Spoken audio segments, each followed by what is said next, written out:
Hello friends, कैसे हैं आप सभी। आशा करते हैं कि आप सभी अच्छे होंगे और अपनी पढ़ाई को सही से कर रहे होंगे। आज हम लोग पढ़ते हैं प्रकाश का परावर्तन, जो हाई स्कूल और इंटर दोनों कक्षाओं के लिए महत्वपूर्ण है। समझते हैं ये क्या होता है, इसके नियम क्या होते हैं और इसके ऊपर न्यूमेरिकल भी समझेंगे। ठीक है, तो देखते हैं प्रकाश का परावर्तन क्या होता है।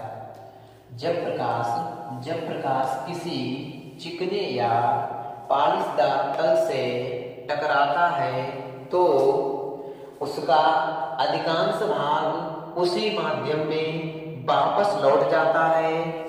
प्रकाश की इस घटना को प्रकाश का परावर्तन कहते हैं। यहाँ समझते हैं चित्र में कि जैसे ही प्रकाश किसी चिकने, ये आपका एक दर्पण है M1 M2, ये नीचे कलैया या पालिश है, ये ऊपर वाला तल इसका कैसा है, चिकना है। जब कोई प्रकाश किरण आएगी और इस पर गिरेगी इसके चिकने तल पर, तो जैसे ही इस पर गिरेगी तो वो उसी माध्यम में वापस लौट जाएगी और इसके वापस लौटने की घटना को हम लोग प्रकाश का परावर्तन कहते हैं।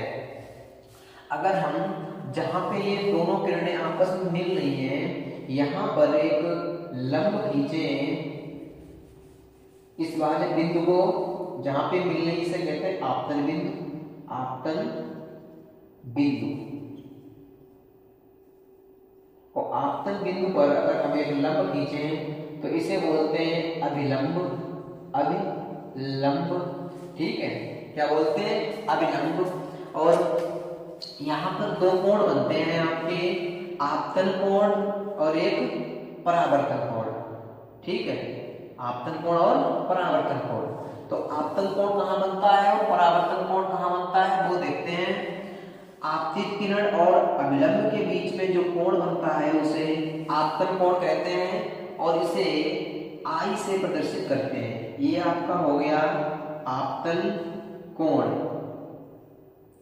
और अभिलंब और परावर्तित किरण के बीच में जो कोण बनता है उसे कहते हैं आपका परावर्तन कोण।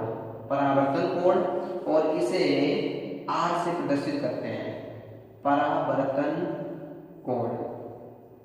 ठीक है, इसके आधार पर दो नियम निकलते हैं। आगे देखते हैं इसके दोनों नियम कौन से होंगे।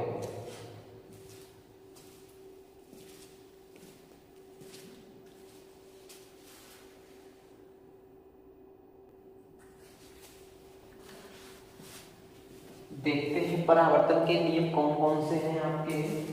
पहला है आपतित किरण, परावर्तित किरण तथा आपतन बिंदु पर अभिलंब तीनों एक ही तल में होते हैं।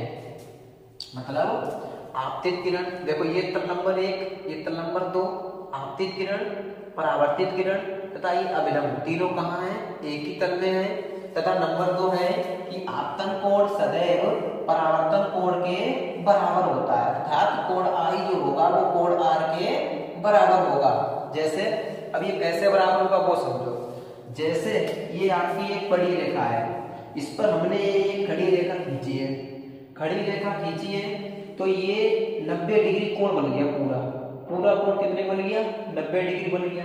अब ये इसका आधा तो ये 45 का, ये 45 का, वैसे ये इसका आधा तो ये 45 का, ये 45 का, ये चारों कोण कितने हो गए, 45 के हो गए।